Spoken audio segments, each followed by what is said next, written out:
Welcome to another episode of Building Better Futures. How y'all like that? Um, we'll see if I I'm definitely gonna keep that title. I've been thinking about that for a long time, and I think it's very fun. And I got a lot of things planned.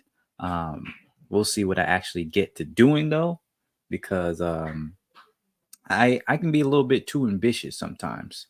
So I'm going to try and start, simple with these types of videos, and then we're going from there. Sorry, I had to delay a little bit because I forgot to share my screen, but getting into it. So, building better futures. In this episode, we're going to get into the process, right? What is the process for how to build a better future? And if you recall from my last episode, go and check that out. Had this ideas.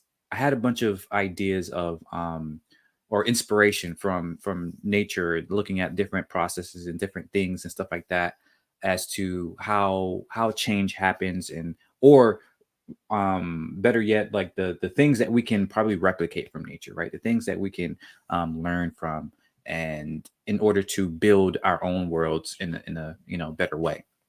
And so in this episode, I wanted to get more into these processes, looking into process that we've created, as well as other processes we see in nature. And then I'm going to, since it's topical and because I really freaking enjoyed this stuff, I'm gonna get into the Kendrick's. I'm calling it Kendrick's Crusade because I actually think it's a very, very interesting example of how you can affect worldwide change. Now, I know it's a little early to say. It's only been like a week or so at this point, as of recording, since the beef. I don't really like calling it beef, but since that whole thing ended.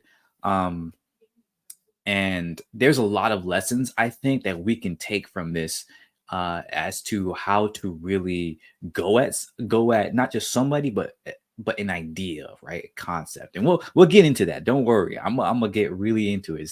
I'm not just talking about it because it's popular. I really enjoyed this whole process, and I really got a lot from it. Um, you might get an idea of what I'm gonna be talking about if you listen to my podcast, Thoughts of a Techno Wizard, Thoughts of a Techno Shaman. I put the link in the description.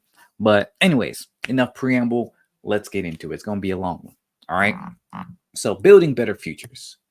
And this is a new software I've been using lately, that I learned from my class. I got from my classes. But building better futures. So what's the process of changing the world, right? How do we actually go about this?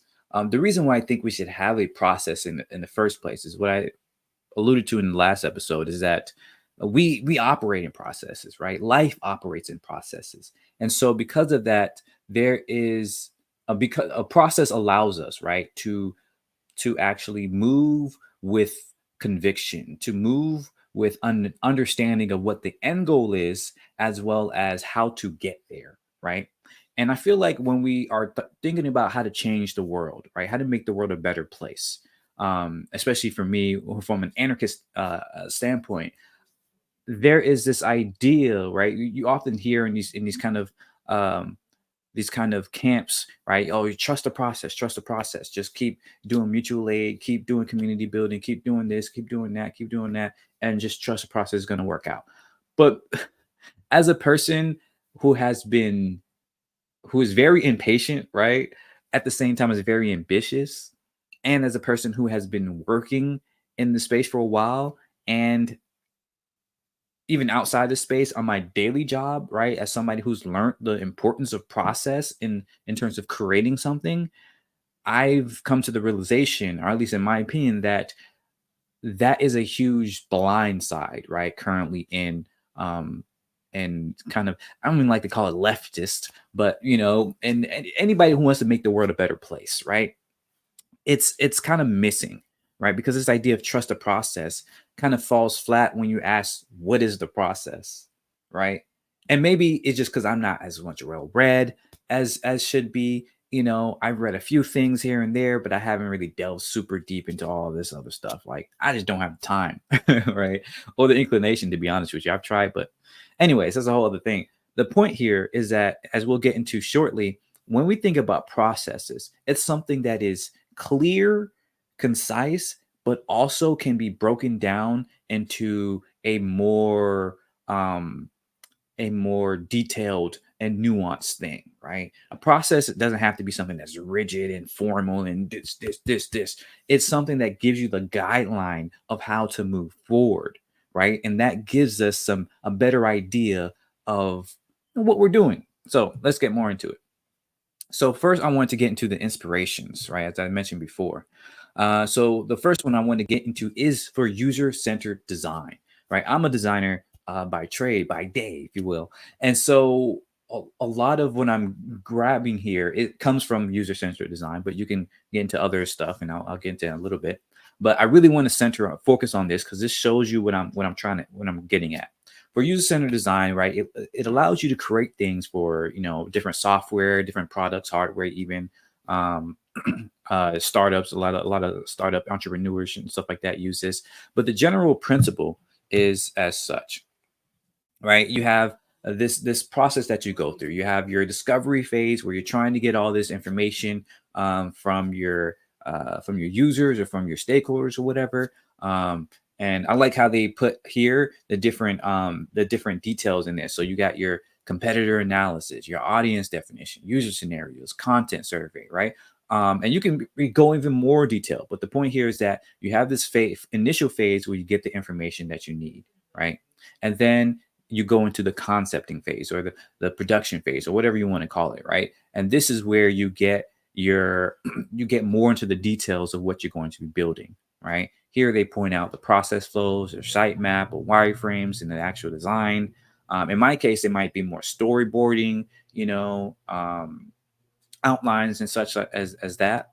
But this allows you to actually say, okay, I got this information. Now let me put it into a form that will tell a story, or let me put it into a form that will get at the solution that we're trying to solve, right?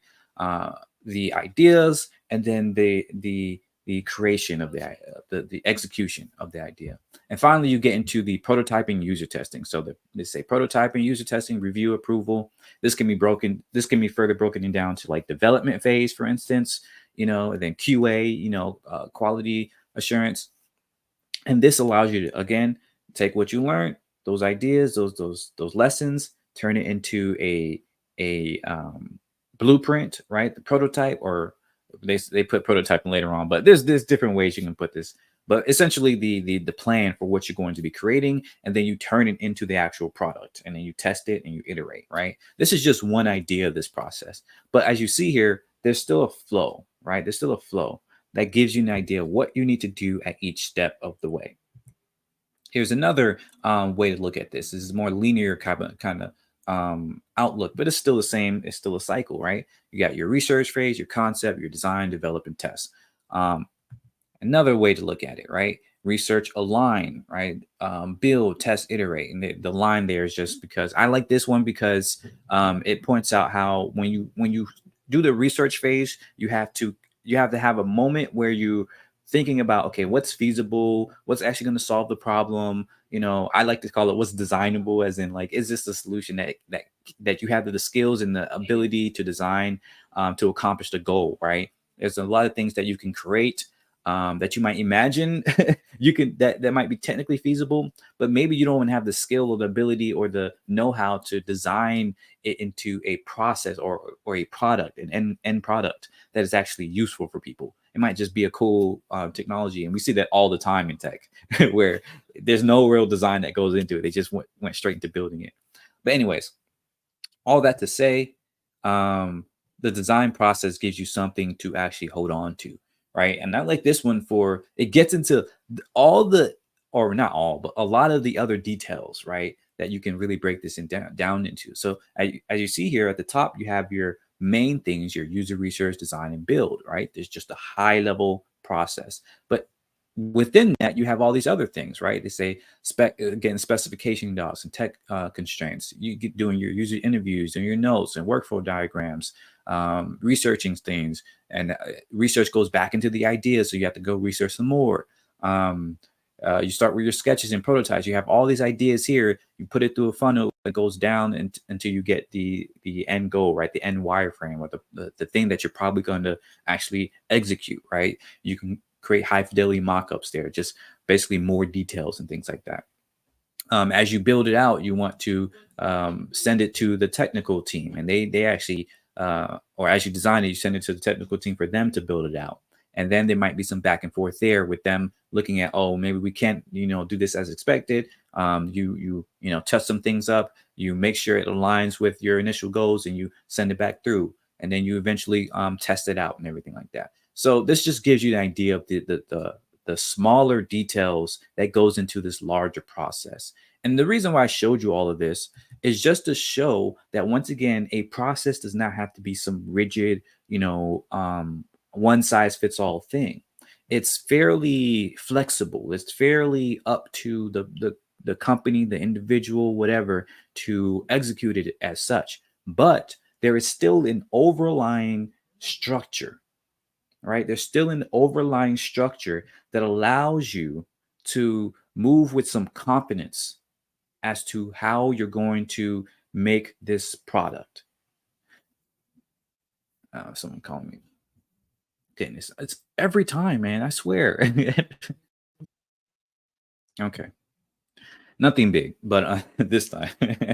But this is why I'm doing this like this, right? Because I've tried to. I know this is kind of getting off topic, but I've tried to I've had so many ideas for the videos I want to do for the level of like ability and polish. Like I want to be able to make some awesome videos and do all this other stuff. But I just my life is just not set up for it right now, right? And I've been trying to get it to a point where I can be like, okay, I'm a make some time so I can edit this and do that. And but I just don't have it, right? I just don't have that time. And I don't want to keep waiting and waiting and waiting until the perfect time for me to make this content, right? It's because to me it's not just content, it's allowing me to think in a way, as well as putting it out there for the people that, because I just haven't seen this stuff talked about, right? I'm online a lot more than I probably should be. But and even outside when I'm not online, there's still so many areas where there's just so many gaps. And I'm hoping that I can help fill that in. And me doing this in a way that's like no editing, just going very rough, not ideal. But me doing this is my own practice, right? It's a way to put the stuff out there, and hopefully other people can catch it and like build on it. And it also allows me to practice, right? Because when I do eventually have the time and energy and resources to really get into this, I can learn from this. I can be like, okay, this is how I did it. This is what people got from it. Or this is how I, failed or whatever, right? And I can build on it. So all that to say, this is not going to be that. I'm probably going to redo this whole thing in like a couple months or a year with completely more, like way more, panache to it. Panache? I don't know, pizzazz. But you get my point. Anyways, I'm here. I'm doing this. Let's go. If you're watching right now, let me know what you're thinking of this of the what I've said so far. But anyways, all that to show that the process allows for people to get an understanding of what you need to do, right? And you know the reason why I'm really pointing this out, right? And I think you'll see more of this when I get into the nature side of this, is because from my experience so far, in the leftist field, I really feel I need better terms for this, because leftist just gets more into too much of this, like the liberal side of it. You're thinking about, you know, I don't know. That's a whole other video for a whole other topic. Why we don't like the term leftist these days. And even though I want to say anarchist too, because it's not just anarchists, right? Because I work with a lot of people which is not anarchists, unfortunately. But either way, the point is that whether in your anarchist space or leftist space, or even if you're not, even if you call yourself a moderate or whatever, I'm not even talking conservative, like that's a whole other thing. But even if you consider yourself moderate, if you're any type of person that wants to change the world, that wants to make the world a better place, that wants to have some social movement going on, that wants to do something in the world, make some impact, you often come across this problem where people are like, "Oh, trust the process," right? Or who assume that we're doing things that will eventually play out, that will eventually make a difference. But how do you know? Right? And of course, you want to, the whole quote with like, planting a tree for your kids, whatever. I get it. Yeah, sure. But even when you're planting a tree, you know that it's going to grow into a tree, right? And if you plant multiple trees, so just in case that seed doesn't grow, you have some backup, right? You have a plan, and you have some confidence that this thing that you're putting in the ground will seed up. Oftentimes in these spaces, we're doing things for the good of humanity, like we're trying to make a better world, but there's no real assurance that what you're doing is going to bear fruit, right? Because it's very abstract in a way. And there's some lessons that we learn from history, but oftentimes we're almost blind to those lessons. Like oftentimes it becomes way too theoretical, or way too um I don't want to say myopic, but like immediate, right? Way too like, oh, we're doing it, helping this person right now, right? Helping, doing this protest, doing this organization, doing this drive, right? And that's good. We need that, but I feel like we need just more structure, right? And that's why I'm showing this, right? Because when you're designing something, for instance, right, you don't want to, as a beginning designer, I didn't even understand this at first, right? And this is another reason why I started with user-centered design. When I first started as a designer, I heard about process stuff, but I was like, okay, obviously, yeah, you had an idea, whatever, right? Um, like I didn't understand the importance of this. But after my first project, and yeah, I'm going way out than I planned to talk about, but I think this is useful. For my first project, right? I work as an XR designer, so I have to create simulations, these training simulations usually. And my first project, we had this, it wasn't necessarily a complicated training simulation, but it was like, uh I'm gonna use a completely example that's completely safe, that I know there's no NDA around or anything like that. But let's say, for instance, crossing the street, right? um, Cross the street, the simulation say cross the street, look both ways. And so it's a simple idea, right, for the simulation. But as I was storyboarding out, right, I there was often times when I was creating all these things, and I had to look back to the user research. For instance, I had to like gather the things that our stakeholders were saying, right?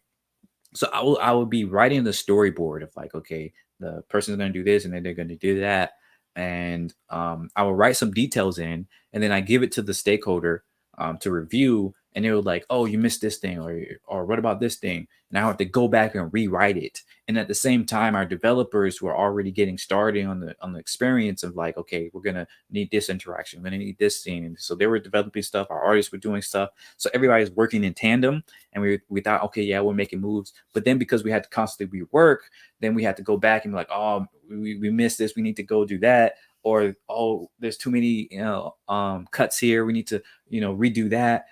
So there was a lot of rework and effort, and that project ended up being way longer than intended. And there was some, even like some crunch, right, where we had to stay out super late because we had to get the delivery on time. And we never do that, right? This company is super cool with that, but we all felt bad because like this is supposed to be, we thought we would have it, and we wanted to deliver at that date. And so we were like, okay, we want to push this through, so we're going to stay late here. I'm not advocating for crunch culture. We do not do that.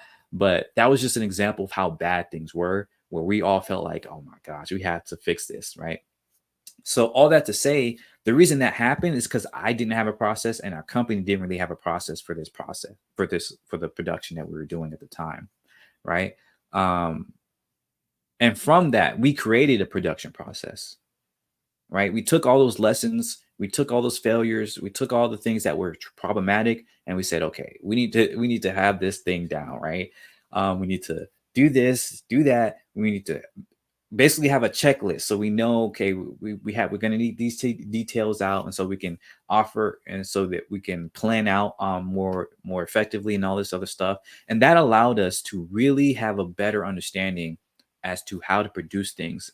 And so now, whenever we get a project, it's fairly easy for us to understand the effort that's going to get into it, what's feasible, what's not, the timetables, how to manage it, how to design it, all this stuff from the get go. Right. And so now our biggest issues are not even our own process, but our clients, like making sure our clients have the people on staff to assist us to get the information that we need. right? So all that, all that I hope gives you some background as to why I think the process is so a process is so important because yeah, without it, you really start struggling and you're like treading water and wasting a lot of time and effort. Oh goodness, I did not mean to get into that, but I do think that was important to really get in. So let's continue. So here's some other processes that we can learn from, that we can look at, right? Outside of design. Film production, right? Movie making movies and even games have a similar type of process where you have this pre-production phase and we have all these different things that you have to do. You have your production phase where you're actually doing the thing, and then you have post-production, right? Where you looking back and seeing how you did, and you're doing final edits, and then you're finally delivering. And all of this, of course, can be broken down into even more steps, right? If you look up film production process, you'll see a whole bunch of other images that I could have used here that go way more into detail. But the point here is that you have a process, right? You have an overarching thing, and then that can be broken down to smaller things.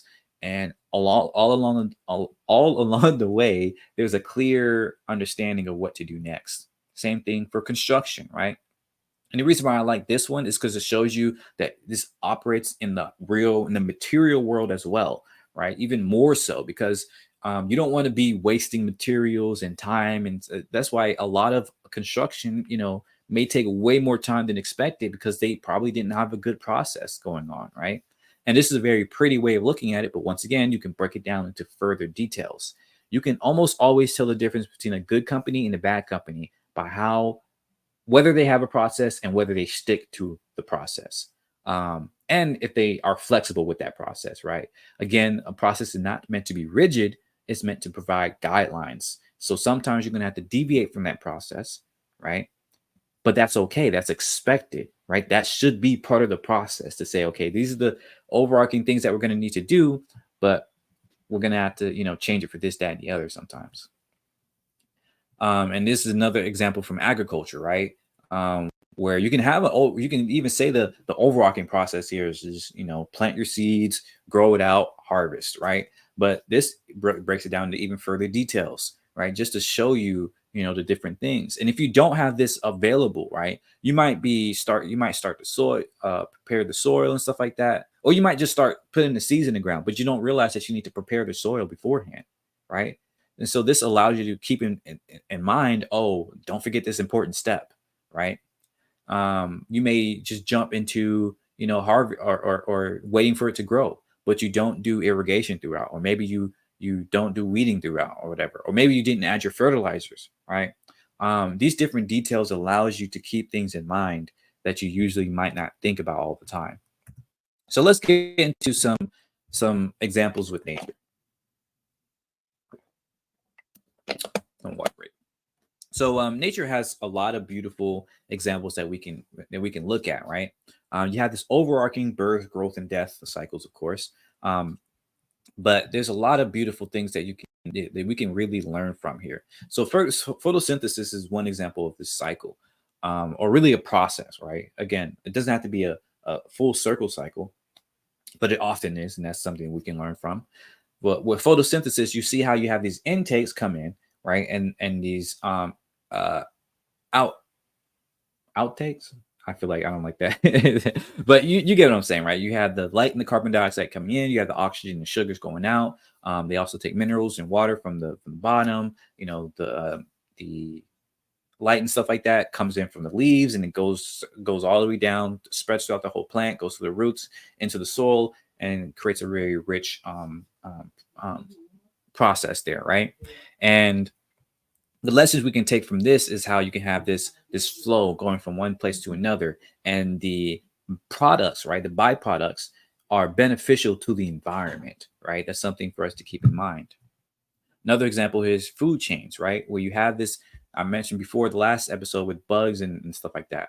But like the process starts with, again, photosynthesis, so taking that and it feeds into this bigger process where you have these producers, or your grasses and your greenery and stuff like that, that feeds into your bugs and things like that. You have things that eat those bugs, things that eat those things, other things, the the apex predators that eat those things, and even the apex predators die and get decomposed, right? And then you can also have scavengers and stuff like that around here that further helps the decomposition, and that feeds back into the nutrients from the soil to feed those producers. So this chain gives you an idea of how things, even in nature, right? You have this thing that developed over time, where these small things can feed into these larger and larger things until it all comes back around, right?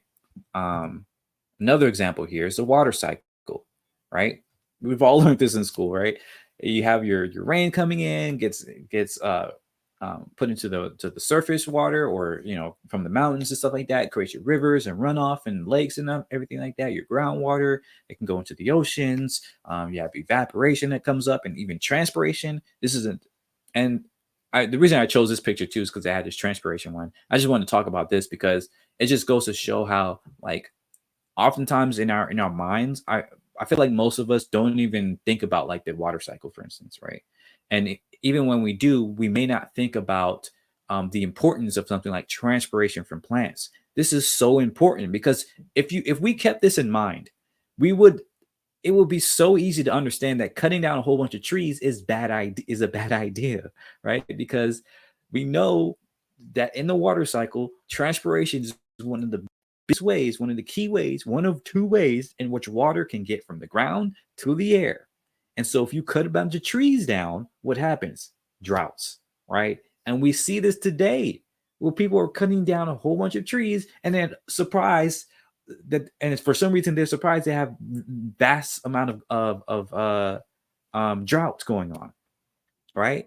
Or the reverse, where because the trees aren't there to hold in the soil, right, you have runoff, right? We have floods and stuff like that. And so, like, this is the reason why I say it's so simple. It's so freaking simple. But because we forget these things, because we don't keep these things in our minds and put them, plaster them on our walls, right? When people are making these decisions to, build things or whatever, and they're not thinking about how the knock-on effects for the environment, it creates a whole lot of terrible bad byproducts. And I think this is something we need to keep in mind when we're doing social movements and trying to build better worlds, is that if the thing that you're doing is going to negatively affect, right, other things around you, then you probably shouldn't do that thing. And if you don't have an idea what the process is and how it interrelates, how it interacts with other things, with other processes, right, or with just the future of whatever you're trying to build, then it's going to fail, and it's going to fail spectacularly. That's what we saw with a lot of Marxism and stuff like that, in my opinion. And lastly, I wanted to look at here is the carbon cycle, right? I'm not going to get too much into this, but this just shows you the different processes I want to highlight that affect, the atmosphere. So here you can see we have a whole bunch of processes. Each one of these red ones is a whole process that allows carbon to go from one place to another, right? And the purple here is the reservoirs and the places where carbon is stored, right? Um, and by looking at this, you can understand how a very complex thing can be broken down into smaller things, into smaller processes. So, and all of these come together to create this larger, global effect, right? This is super important because if we think that we're going to, you know, make the world a better place by doing all these little things, doing a protest here, doing mutual aid there, doing community building there, this, that, and the other, but we don't have any idea about how it comes together. If we don't have a story, a chart, a something that explains how these things will come together, how they plan, how they come off of each other, then we're just peddling water, right? We're not really going anywhere. We're not really we're flying blindly, right? This is why understanding these things is so important, because if you say, oh, let's take out this, then you can probably, that's like, if you take out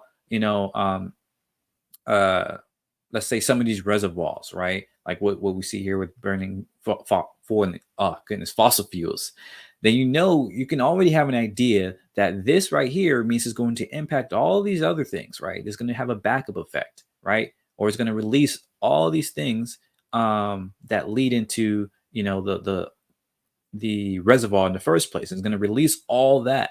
And so because people didn't think about this, or they did realize this and then didn't say anything or ignored it, then it creates this huge thing where this arrow here from the burning fossil fuels is huge, right? All the carbon released there is huge. And then all these other things, right? That's usually as reservoirs or these other processes are now negatively affected, right? And it's all because we didn't understand the processes. We didn't understand how these things are interrelated, or we just didn't, care. So, yeah, I think looking at nature gives us ideas of how complexity really works, right? Of how you can have something simple feed into something big. And by understanding the interactions that nature has, we can, I think, replicate some of that in our own ideas of how to make the world a better place. I'm hoping I'm really clear here. I feel like I'm not communicating as much as I can, but I don't know what else to say at this point. So hopefully people let me know in the comments. I do a YouTuber thing. Let me know in the comments if you understand what I mean here. If you're getting what I'm putting down, right? But we'll continue because there's a lot of stuff to get into. Take some more water breaks, right? As you think about this, I'm gonna drink some water.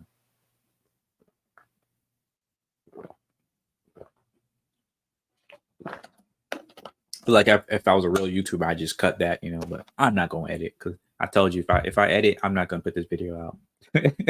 Just don't have the time. So this is what I was talking about earlier. I want to point out something that's topical today that really can, I think, give us an example, a blueprint maybe, of how to affect change. And again, I know it's early. We'll really see what happens in the next couple months, but I think it's important to note these things as it happens because it's very easy to retroactively say, oh yeah, this worked, whatever. But if you can do so before the full-on effects happens, that means you have a better understanding of the process, right? Of how things are interrelated and how things can come together. And if you were wrong, then you can see why you're wrong, right? You can, with retrospect, learn from that. I guess it's more of a scientific approach, right? The whole point of science is to say, okay, you have this idea, you make an hypothesis as to how it's going to play out based on your observations for how you think this process works, right? And then you do the experiment, right? You see what happens, and then you get the results. You look back and see how your results compares to your hypothesis, and you take lessons from that, right? And that's how you grow, that's how you learn. So I'm going to be a little bit scientific with this rap beef, right? And I don't not like the reason why I don't like to call it that is because I feel like it's a lot bigger than that, right? Some people will say bigger than rap. In some ways is very true, right? Because I think my hypothesis is that in Kendrick's mind, right, he sees this as not just rapping to rap, right? He doesn't see this as a battle rap. I've seen so many reactions and reviewers and stuff like that keep trying to grade this as a battle rap, as what just happened. And just quick aside, I realize how crazy this is. I just went from user centered design to freaking nature to freaking rap.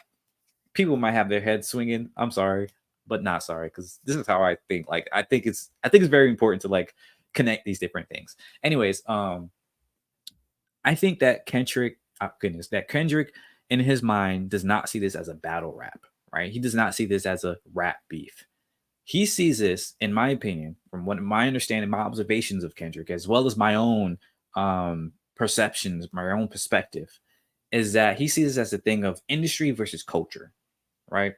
And that Drake is I don't understand why people have not been saying this for a long time, but Drake is a perfect example of an industry plant, right? He literally started in Degrassi, right, as a freaking actor, and in that show, his character or his in real life, I don't know, but he wanted to do music, so his character did music in the show, and they put that up, and that allowed him to springboard into actual music, right, into the actual music industry, and his family did music, right? I think his uncle or whatever, or his dad or whatever, played for Prince, right? Played for famous musicians, right? Like this is all connected, right? To me, I don't understand why people don't see Drake as an industry plant. But either way, the point is that even if you put that aside, the way he operates, right, is a very industrial manner. And that it's all about production. It's all about putting stuff out there, right? Year after year. How many albums is I don't know. I don't listen to Drake, so I don't know how many albums he has, but I know it's a lot. I know he's putting out. I'm pretty sure he's put out an album almost every single year, right? In the last like 15 years. Maybe I'm wrong. At least maybe every 2 years. I don't know. It's a lot, right? And to me, and I think many artists will agree that that's crazy, right? That's insane, right? And people can say what they want. Oh, the work ethic, the whatever. I don't care. The point is that it's industrial, right? And the whole problem we have with industry is that it almost always ends up being about quantity over quality, right? And on top of that, in order to post things to that extent, you have to do a number of things that are very problematic. You have to cut corners. You have to, in terms of real life industry, right? Capitalism, things like that. A huge problem with it is that even if you produce a whole lot of things, or because you produce a whole lot of things, you have to cut corners. You have to, do a lot of shady stuff. You have to, try and what do you call it, like take the profit from your workers, so that's just such that you're getting, in order to make a profit, right, you have to not pay your workers their actual value, right, the actual value of what their work that they put in. You have to devalue that and take more to be on your own shareholder side so that you could make a profit, right? And on top of that, there's the problem with actually trying to capitalize with taking something that belongs to everybody or that belongs to a specific people and roping that off into your private property, right?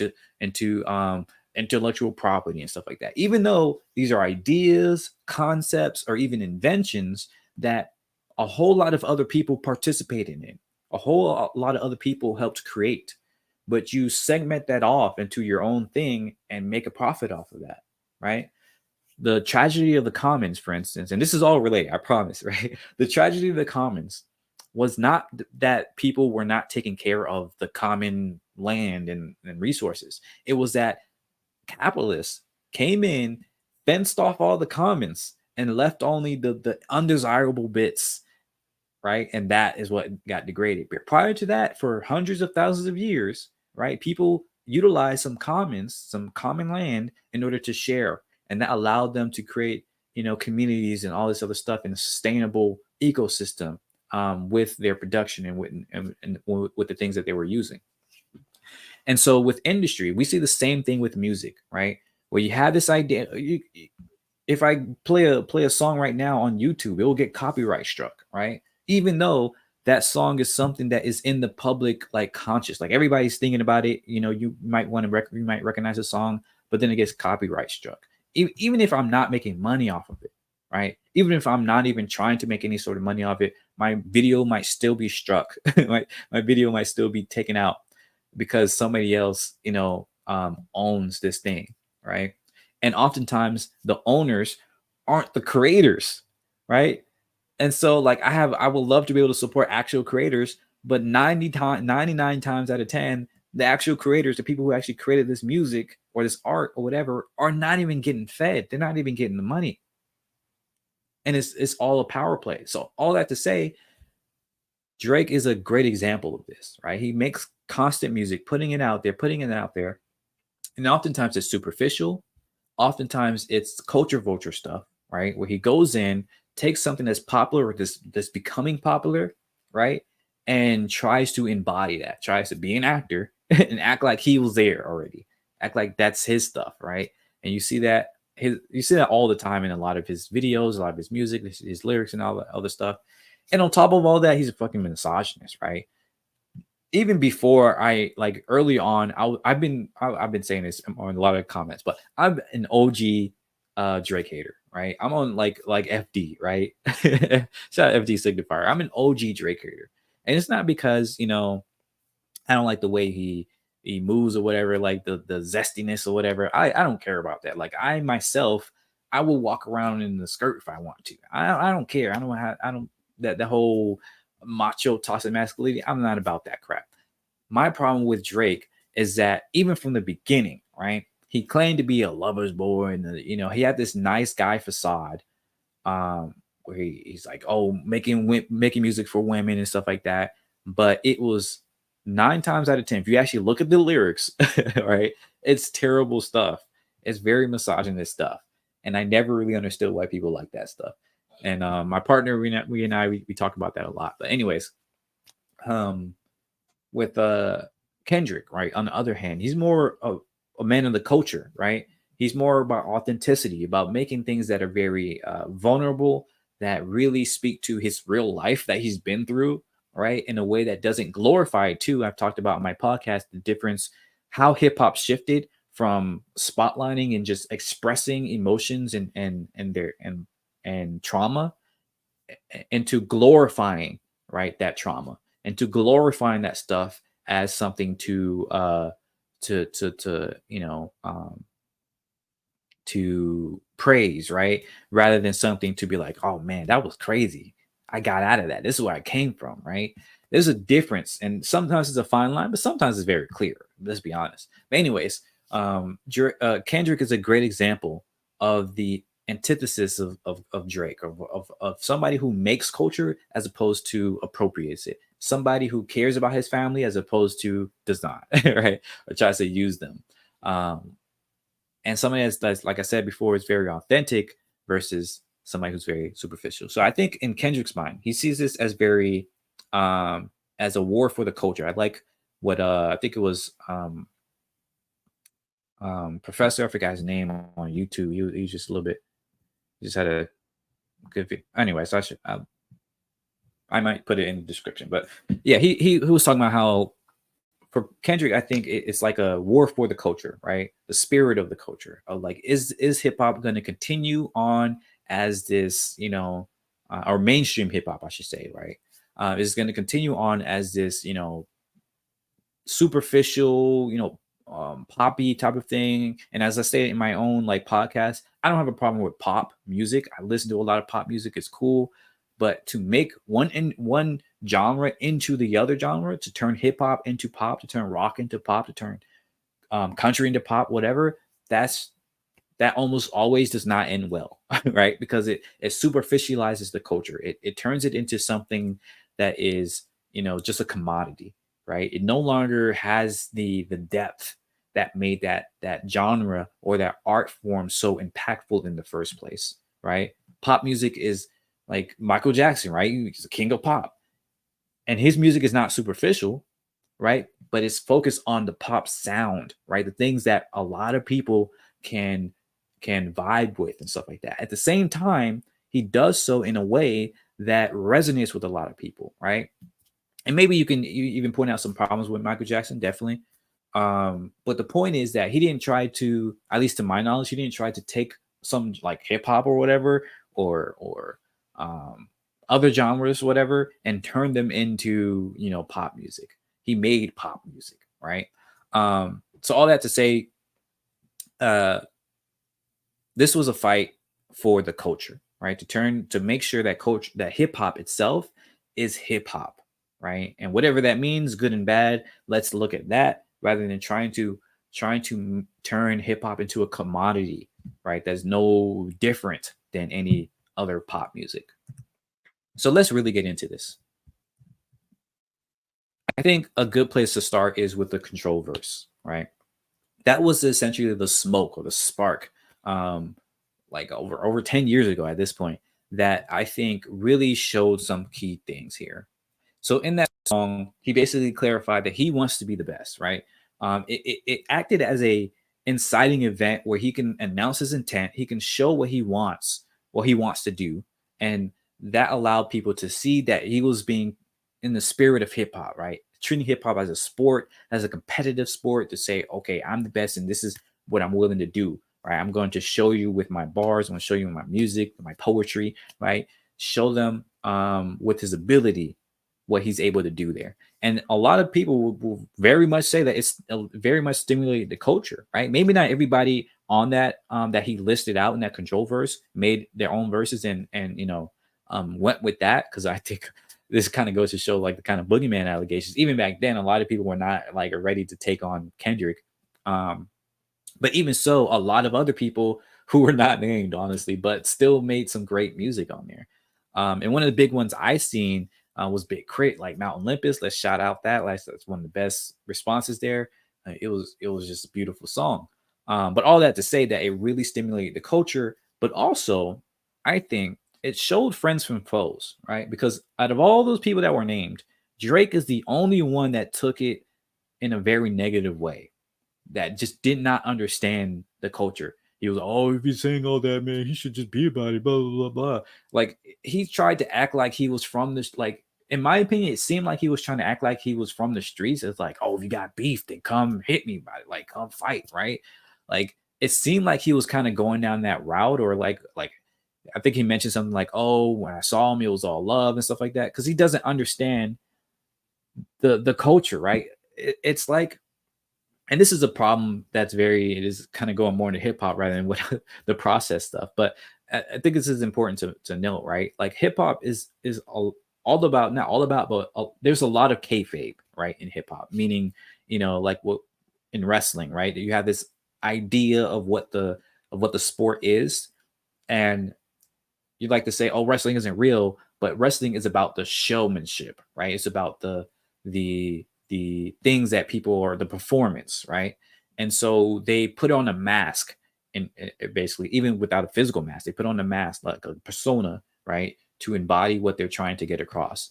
And people understand that, they buy into it, right? That allows them to be immersed in the storytelling, right? And if you don't understand that, if you treat wrestling as real, then you'd be like, oh wow, these people best friends off the stage. I thought they were trying to, kill each other on the stage. Like, no, this is what Drake doesn't understand about hip hop. And this is how you knew he was not of the culture. And so the reason why I brought that out is because when it comes, I think the lessons we can take from this is that when it comes to creating our own, building a better future, right? I think it's important to make a public announcement that this is what we want to do. We want to have this goal. This is the goal that we're going for. And you want to challenge the public, right? Challenge other people to say, yes, let's build together. Let's do something, right? And you have to spark that desire, right? So that people want to change. People want to see what's happening. People want to see what's possible, right? Want to get people excited about it.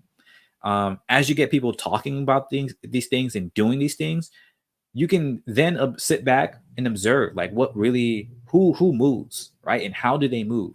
Because if people start moving in a very negative way, right? They respond to your announcement to make a better world by going and be a reactionary, right? By going and be like, oh, these people, they're just doing nothing. Oh, I don't get why they want to. I don't get why they're, they don't care about capitalism. Capitalism bought their laptops and their iPhones, right? If they're talking like that, you know that they're not only that they're not on your side, but they're not real, right? They don't understand how change works, right? They don't understand that you have to start from where you are, even if it's not ideal, like I'm doing here with this video, in order to get to where you want to go, right?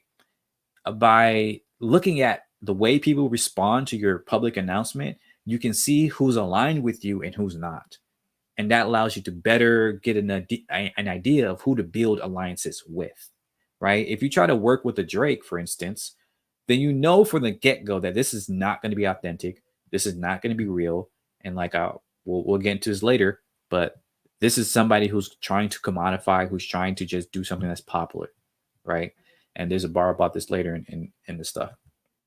So the next thing, fast forward a couple years to last month or so with Like That, and that was a great example of bait, where Kendrick had a strategy, Kendrick had an idea of what he wanted to do, of the person he was dealing with too, and he drew him out. He said, "F the big three, it's just Big Me," right?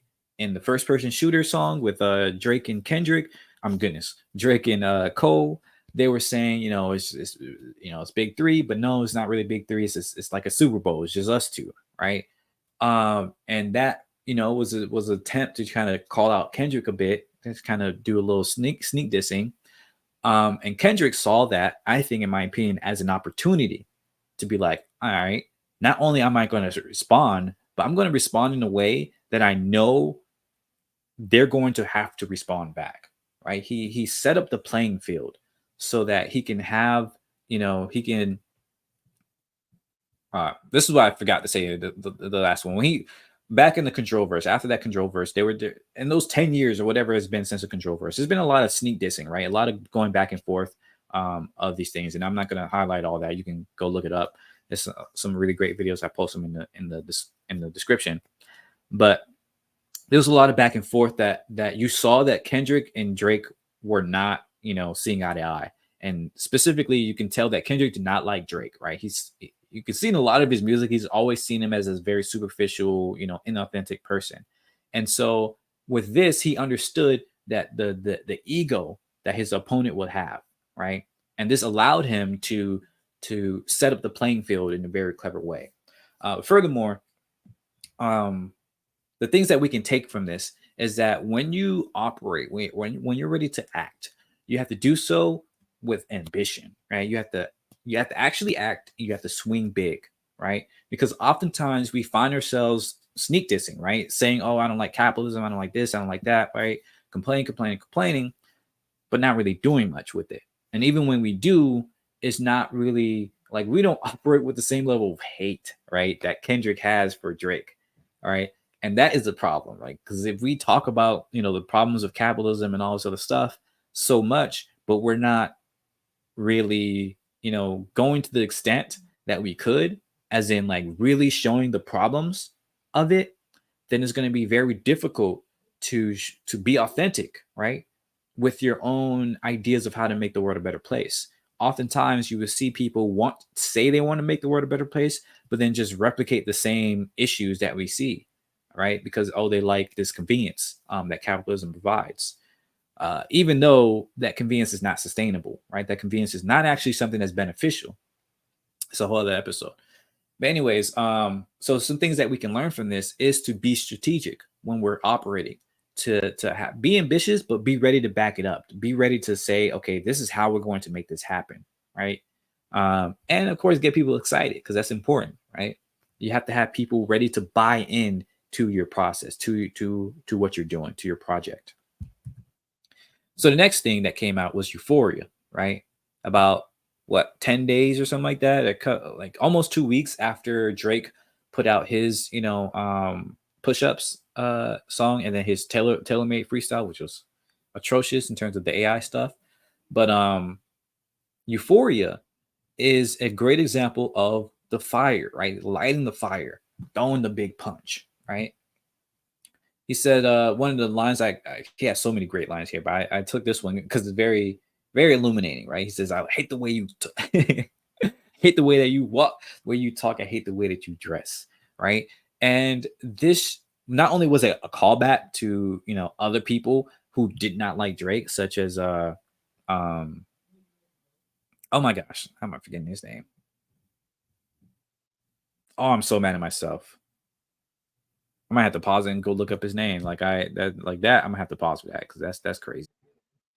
There we go. DMX, goodness, that was a callback from DMX in his Breakfast Club interview where he was like, I don't like Drake, I don't like any dude, but there's a lot. But anyways, I can't believe I forgot his name for a quick second. But yeah, that just goes to show that this was something that was in the culture for a while, right? There's a lot of people like myself who are OG Drake haters, not because we care about him as a person, but because of what he stands for, right? Because of what he's done to the culture, right? And a lot of people like to, be like, oh, I like his music, right? Whatever. But like I said before, sometimes like if you really care, at least in terms of about like hating capitalism, about like the systemic issues with our world, I think is very inauthentic for you to like the product of somebody or something that is extremely destructive, right? Like me, I enjoy technology, but I tell you like I'm the first one to critique technology, right? I'm a Luddite, not because I hate technology or I'm like anti-technology, but because I understand how it negatively affects the world and I understand how it's made in a very destructive way. And I want better, right? I want better for the world and for technology, right?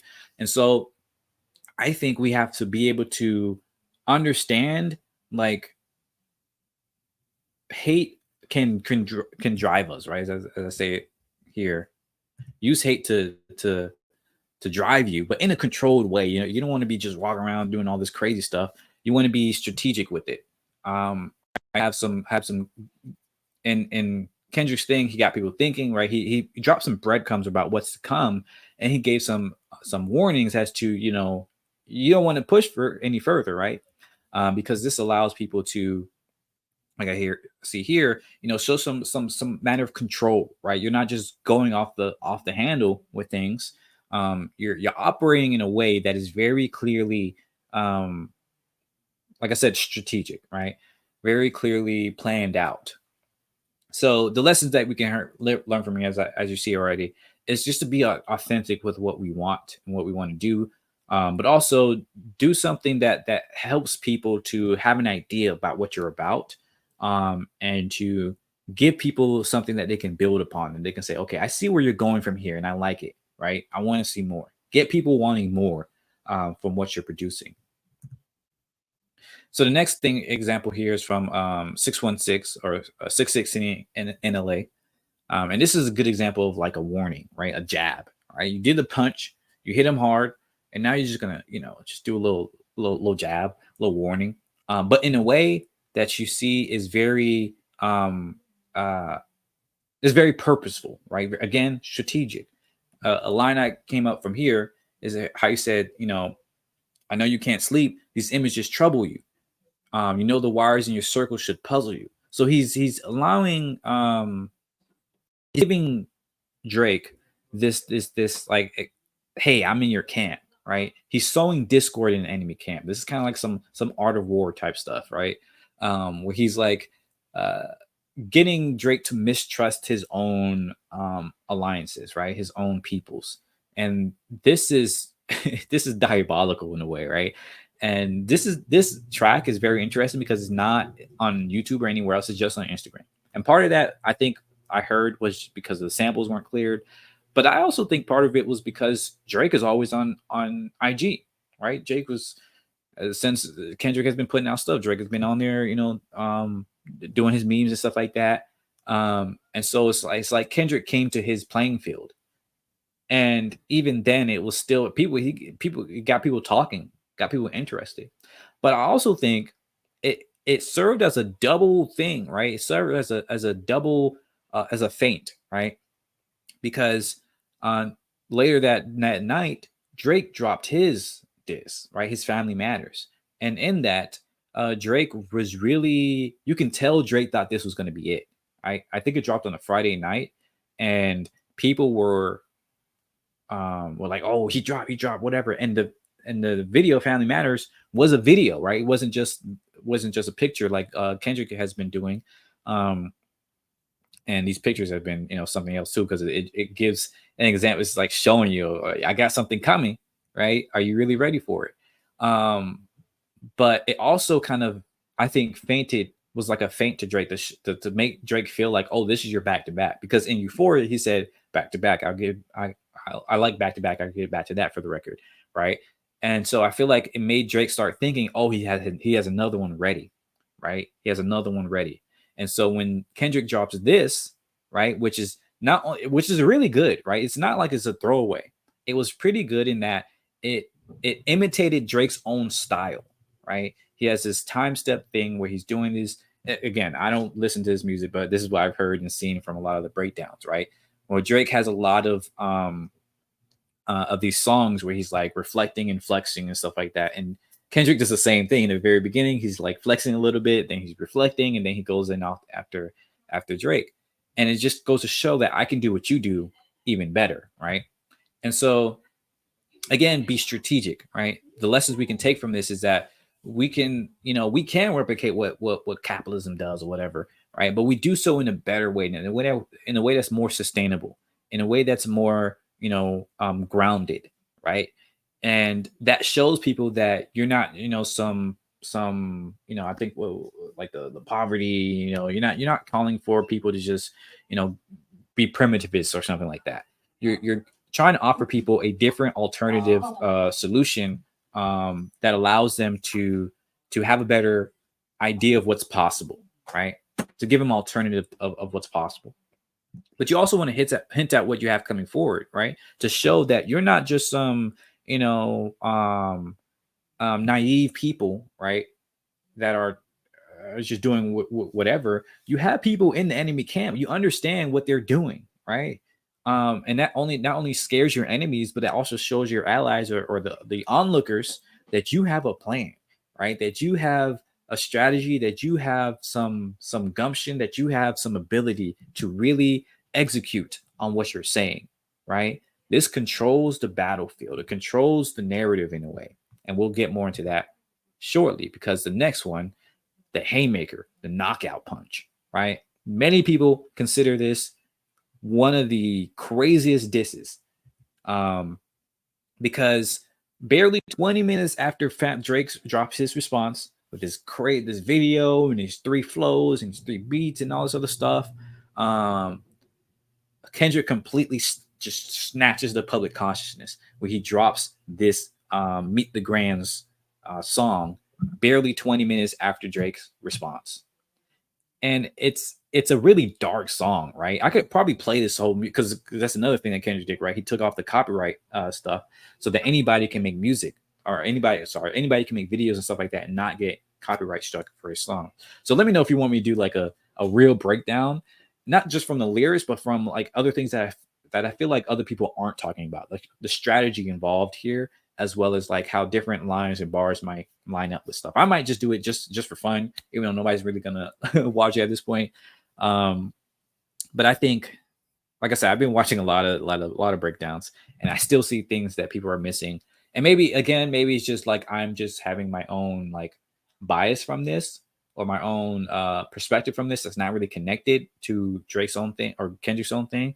But this is why what I like about hip hop and art in general is that it's open to interpretation. I think what makes good art is stuff that you can get things from that maybe the artist didn't even intend. Maybe they did, but maybe they didn't, but you can get something from it, right? It's not just something that you look at and be like, oh, yeah, it's a cool picture, right? It's something that resonates with you, that speaks to you, that you're able to learn from and glean, lessons from or do something with, right? In my opinion, that's what makes good art. And so that's why I like hip hop as something that's inherently deep. That's not just club bangers or something like that. Yes, there's space for that. There's time for that. But in my opinion, if more and more hip hop is just all about the club bangers, right? Then you're not really getting the art from it. So, anyways, in this response, Kendrick had a very dark and heavy kind of song and stuff like that. It changed the mood, right? Family Matters was a very upbeat tempo, had a drill beat in there. Goodness, oh my gosh, talk about appropriating culture and stuff like that. But had a drill beat in there and all this other stuff. He went kind of crazy, right? Um, or attempted to. But when Kendrick takes that, right, it changes the narrative so that now people are talking about Meet the Grams, or at least Meet the Grams next to Family Matters. Family Matters doesn't have space to air out, doesn't have space to grow like that. And so this, we'll get to the lessons that we can take from this. But anyways, even in Meet the Grams, right, he drops bombs, right? He really goes into some of the accusations he's holding, right? And a lot of people are pointing out that the secret daughter that Drake might have, but it's not even just that, right? It's the pedo accusations, it's the trafficking accusations, it's the environment that he's building around himself, right? Or Drake has built around himself. It's the fact that his own, parents, like his father, like he really went in on his father, was not there for him, right? It's the fact that he's still not really raising his child that much, right? He seems to be just posting on Instagram, right? It feels like he's treating him as as a media tool, right? You can't say whether or not I'm not in Drake's life or anything like that, but we know from prior experience from other people that when people are constantly posting their kids on Instagram or on these social media platforms, it it kind of comes off not great, right? Because it feels like you're, like I said before, using them as a media tool. Um, and again, it's not even about whether or not Drake really is using him as such, in his own mind. It's the result, right? It's the narrative. This is why the narrative is so important, right? It's the way that people look at things is how people will take things, right? Regardless of whether or not it's right or wrong. And we may want to, you know, desire people to be like, oh, let's get the facts first. The reality is that we won't have the facts. It's almost certain that we will not have the facts, right? Because there's no way to have them, right? And even if you were in his life, right? Just looking at him as he's in his embassy or whatever, you're still not in his head, right? Facts themselves is an idea, right? There's no such thing as an objective fact. It's something, there's more facts as we know them. As I'm going to butcher this quote, but I think it was my teacher. He probably got it from somebody else, but something along the lines of like facts are like signposts on the way to truth or something like that, right? Where like if you're on a highway looking at the mile markers, that mile marker is not where you are right now. It's where you just were, right? It's right. You're constantly passing them. So all that to say that and things like that is an example, or like as our what your perspective is at that time, right? And it constantly changes as we get more information. And I think that's something for people to remember, that like these facts are not static things. They're concepts that were they're observations, right? And that observation may or may not be right, right? Or even useful, right? That observation is something that you learn something from and then you build on, regardless of what other details you might be missing from that observation. Our entire reality is structured around narratives, around how we view things, your perspectives, and all this, that, and the other. So if you, as an influencer or as a creator, as a person that wants to create movements or build things or whatever, are not taking into consideration how people are perceiving you, then you are almost surely ignorant or missing out on something very important. And it's something very that's something very that I don't believe Drake is missing, because we all know that, as we see, Drake is very good at building a persona, right? That's his entire culture, that's his entire history, right? And so it's it's kind of silly to think that he's not realizing how people may be perceiving these things. He just doesn't care, right? It seems that way, right? Anyways, all that to say that the lessons that we can take from this is that when we actually hit hard, when we actually make something, right, do something, it's important to do so with vigor, right? To not be afraid to get down and dirty, but make sure that's targeted to that specific person, right? And even be empathetic with them. The reason why I put that is because in Meet the Grams, right? He's not just talking about his family. He's not like a lot of artists. Unfortunately, like these disses would try to use the other person's family as like a prop, as like, oh, I effed your wife or your baby mama, whatever. I don't care. I'll come in your house and kill everybody, right? They use their family and stuff like that as like a to show that they're being hard, right? But Kendrick doesn't do that here, right? It's like he's sitting them down and and talking to them about how bad this dude is, right? He's almost like getting them on his side in a way and critiquing them when appropriate, right? In terms of his parents. So with his kids, like yes, Kendrick talks about Drake's kids, but it's not really in a disrespectful way, at least not toward the kid, right? You can say it's disrespectful in general towards Drake, but at the same time, it also is real, right? Because it shows you that he's treating these kids as real people. He understands that these kids are going to grow up in a world where their dad, Drake, has this experience, like has done these things, um, and has gotten into an altercation with Kendrick. And so he's looking at that. He's looking ahead and be like, what if I can create, this thing where I'm talking to these kids and getting them and giving them some wisdom, right? And you can say what you want from that approach, whether that's a good approach or a bad one, but it's definitely impactful. And in my opinion, it is fairly empathetic because it's real, right? It's not ignoring the fact that these kids are alive and that these kids are going to look on the internet and see this stuff anyways. It's not ignoring the fact that these kids are going to grow up with Drake as their father, right? It's taking that into consideration and trying to do something with it, trying to do something positive with it, right? Um, and honestly, I think that's fairly, yes, it's diabolical in some ways, but it's also fairly powerful. And I think that could be very helpful. We'll see if that really is, but I think it could be fairly helpful. Um, and again, a lot of people, I've seen are trying to see this as a battle rap type of thing. Oh, you don't do that in battle rap, but like again, this is not a battle rap, right? They're not on the stage. They're not in the performance. Like they're not, they didn't come to an agreement to like, yeah, we're going to do this battle. Like, no, this is something where one person feels like the other person is completely destroying the culture. And so they took it upon themselves to say, how can we fix the culture? Right? How can we, get this person out of here and do something better? Right? Spotlighting the problems that he has, um, spotlighting the things that many people have seen and have talked about over the years. It's not necessarily new, but has put it in front of people, right? Has made it something that people cannot ignore, that people have to think about, right? Because this is a big problem that we see in a lot of entertainment and a lot of society, is that when famous people do things, or even not even just famous, if somebody does things that you like, right, it could be in your personal life, and they're your friend or your sibling or your parent, or whatever, and you like them, you're going to ignore the bad things that they do, right? Because you're like, oh, maybe they didn't really mean that, or maybe I'll just give them like whatever, just put it to the side. That's not okay, right? The fact that we let people slide from these things is what enables them to continue that bad behavior, right? And so at some point, you have to announce, you have to make this thing clear, like you cannot do this. This is not good, right? And so yeah, the lessons we can learn from this is that you have to keep people accountable, right?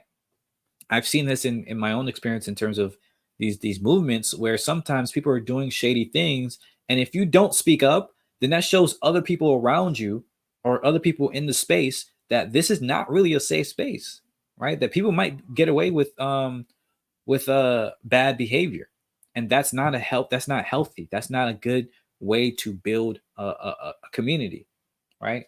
So you have to keep people accountable. You have to address issues that have been, seen before, and you have to do so in a way that is not only unforgettable but also protects yourself, right? Because I think what people not recognizing, we'll get in this a little bit more later in the next one, but Kendrick didn't outright say, "Oh, Drake, you're a pedo." He alluded to it in ways that were very clear, but also ways that allowed himself to legally protect himself, so that the if Drake tries to sue him, which will be a terrible move in terms of like the industry or in terms of like the culture, but even if Drake tries to do so, if you look through the lyrics, you will not see one line. Well, Kendrick literally says, Drake, you are a X, right?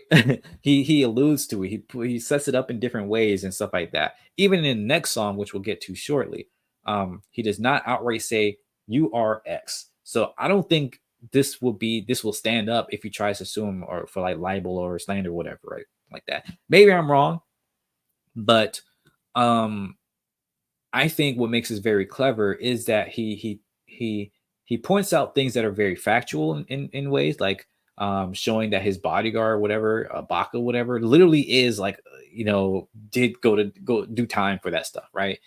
And at the same time, things that are not as factual or at least not publicly known, he alludes to it in ways that are both clear, but also not like, you know, I'm not gonna say not direct because it was direct, but it wasn't like maybe I'm wrong about how this stuff works, but it doesn't seem like it will open himself up to libel, stuff like that, if he is wrong.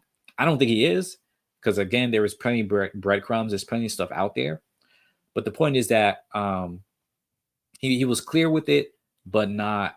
I feel like there's a word for that. Yeah, I don't know, but I think you get what I mean here. All that to say that, yeah, sometimes we have to blow the whistle, but just like the bowling stuff, we have to be careful, right? You have to be very aware that if you don't protect yourself, um, then you're gonna open yourself up for reprisal in a way that is very fatal. I'll say that, right?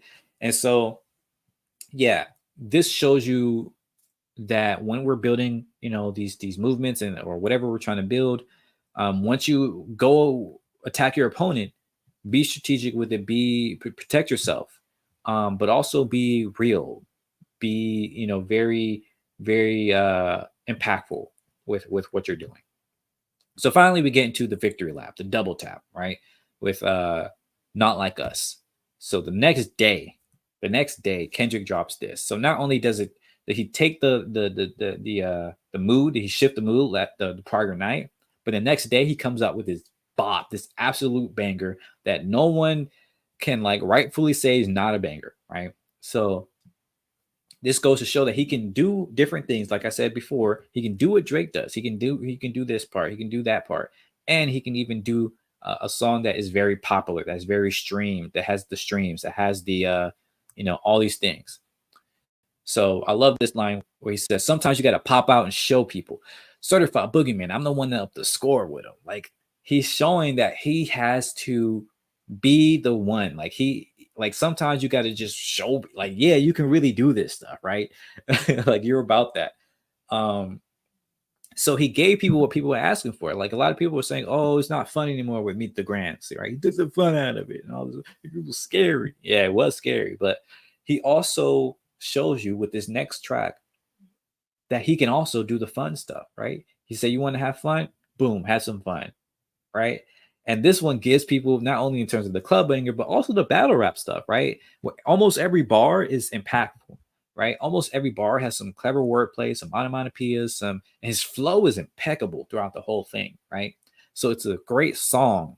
It's a great lyrical masterpiece in a way. He was having fun with it, but it also hits the culture, right? It also has some hard hitting lines in there, right? There's so many lines I could have pulled out here. This is just one of my top favorites, but the A minor line, the you're not a colleague, you're a colonizer and stuff like that. The 69 God thing, like he, so many things that are either very catchy or just very clever or both, right? And it just goes to show that um he can do everything that Drake can do, but better, right? And so the things that we can take, the lessons that we can take from this is that we have to have fun with it, right? Yes, it's going to be tough sometimes. It's going to be scary sometimes. Yes, we have to like um, attack our opponents in a very impactful way, but also you can have fun with it, right? And that's very important because if it's not fun, unfortunately, it's going to be very hard to draw people in, to draw more and more people in. So you have to make it something that's attractive to people, that's catchy, that's people want to enjoy, right? You have to be smart, be clever, be skillful, be unique, right?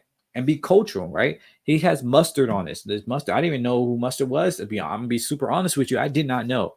But a lot of people were like, "Oh, get DJ Mustard." And apparently he's like super famous, right? In the Cali space, even beyond that, but especially in Cali. So um it shows his cultural acumen, right? He understands the culture in a way that Drake does not. um and that he can bring these people in, he can pull these people in, right? It's also authentic, right? Kendrick is from the West Coast, he's from the Bay Area, he's from Compton, right? And so he is able to really code switch, but in an authentic way, right? He's able to show where he's coming from, right? Where he was raised, and he can elicit that feeling in people who are from there, and even people who are not from there are looking at that like, oh, that's a beautiful example of your culture, right? Um, so that shows, and for us, that means that when we're creating a better world, we don't want to create something that's so um uh goodness, what's the word I want to use here? Not just static, but like sterilized, right? We don't want to create something that's sterile, that is like, boring, that has no seasoning on it. I'm saying, yeah, put some seasoning on there. Put your own flavor on it, and spin it so that it's coming from where it's coming from your local experience, right? From your local culture, from your personal experience. And that allows people to connect in a more human way because we each have our own cultures, right? We each have our own backgrounds and everything like that. And so if we create something, whether it be a community, a movement, even a protest or something like that, a piece of technology, um, anything that we create, right, in the name of creating a better world, if we put our own self into that, then that allows other people to see yourself, right? It allows people to see you as a human and connect with you on a human to human level, not on this, industrial, like business to business. If you ever been, those B2B, talks or conferences, you'll know exactly what I mean. It's just static. It's sterile as hell. Like, oh yes, I'm from the it's boring, it's fake, it's inauthentic, and it does not feel good, in my opinion, right? And so I think it's very important to, be real about where you're coming from, and to put some of your culture in there, um, in a way that is, sustainable, right? In a way that is grounded in your lived experience. And finally, even this is not super related, like Kendrick, this wasn't part of Kendrick's rollout per se, but Metro Boomin, he had one of the best, like, uh um goodness, he offered one of the best things to this whole process, right? To this whole um thing that's going on here, right? So in push-ups, Drake, calls out a whole lot of other rappers, or a whole lot of other artists, including Metro Boomin. Metro Boomin, for those that don't know, is a famous producer. Um, and he has a line of something where, like, Metro shut your whole ass up, basically, and make some drums, right? And that was a funny line, right? And I know that probably hit Metro. Like, oh wow, okay. And so he made some drums, right? He took a famous, or not famous, but he took an AI song that was getting popular at the time. Um, like this, he didn't make the whole BBL Drizzy, BBL, like, can't believe this is me doing this right now. But he took that, like, somebody else already made that.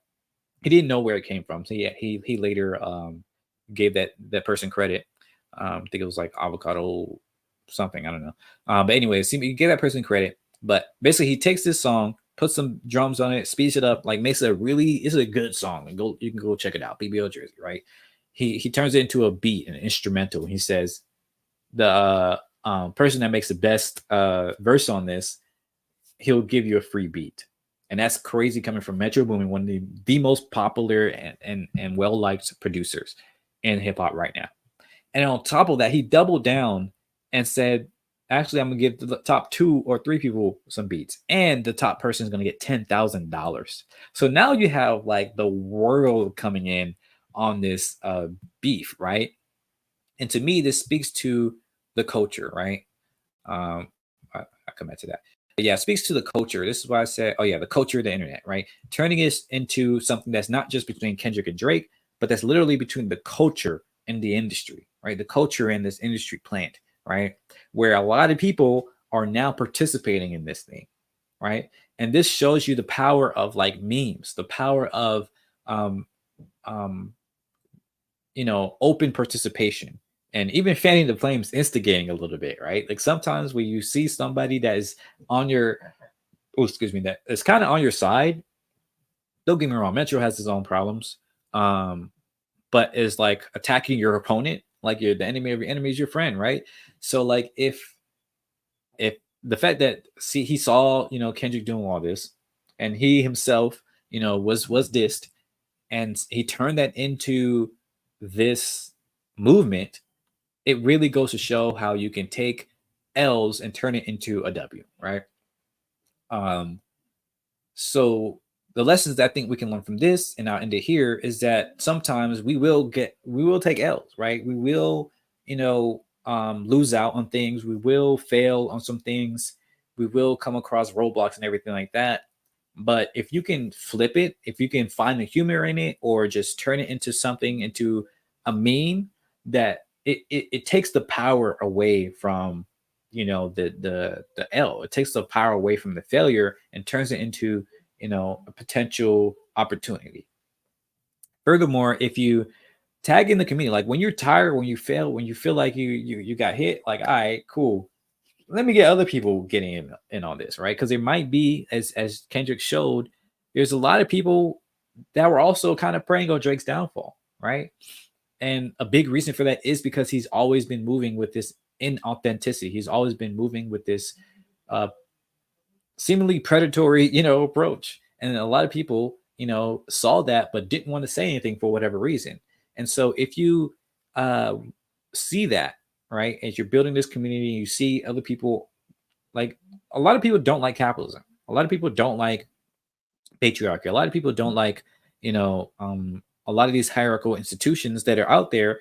But because there's no real alternatives and there's no real like attempt to really control that narrative, they often get swept into all this other bullcrap. But if you can loop them in and be like, hey, give them some structure, give them some idea of where to go, and get them excited to actually do that, to express their own anger, or ideas and stuff like that, then you can rope in more people to your cause, right? And sometimes you just got to be more petty, right? A lot of capitalists or whatever, a lot of your enemies might be fairly petty, might be fairly, you know, um, their ego gets hurt very easily, and so they can respond in very petty ways. And sometimes, right, if you're smart with it, if you're strategic with it, you have to be, or you can be, more petty, right? You can point out these things. You can turn their ego projects, like what you see with people, making fun of Elon Musk and his disasters. You can turn that into memes, and that allows other people to make fun of this stuff, to make light of it, so that they're not constantly depressed, right?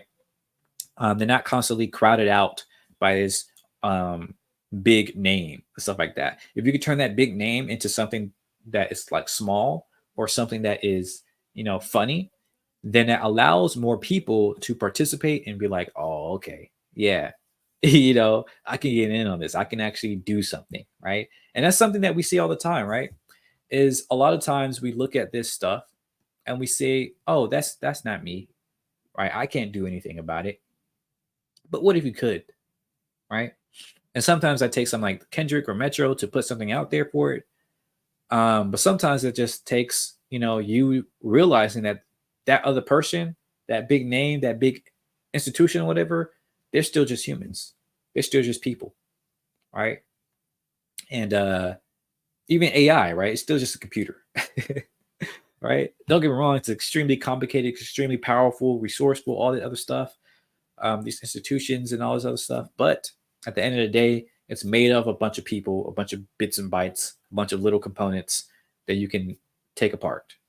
And so, if you can make light of that, if you can be strategic, if you can be impactful, if you can be fun, if you can be, all these things that I've showed it to you today, I think that we can uh, build a better future. We can build a better future. So I ended there. Again, these are just lessons I think we can learn. These are inspiration. In the next episode, I want to get into some ideas of how, just a little preview of how we can actually take these lessons and inspirations and turn it into potential processes. So we can play. I'm going to play around with some of these processes, or some of these ideas to formulate a process and see. Okay, let's try this and see where it goes. But yeah, let me know what you think. Let me know what you got from this. I would love to hear some thoughts. So as always, thanks for watching with me. Thanks for learning with me. Thanks for having fun with me. And have a great day. See y'all. Bye bye.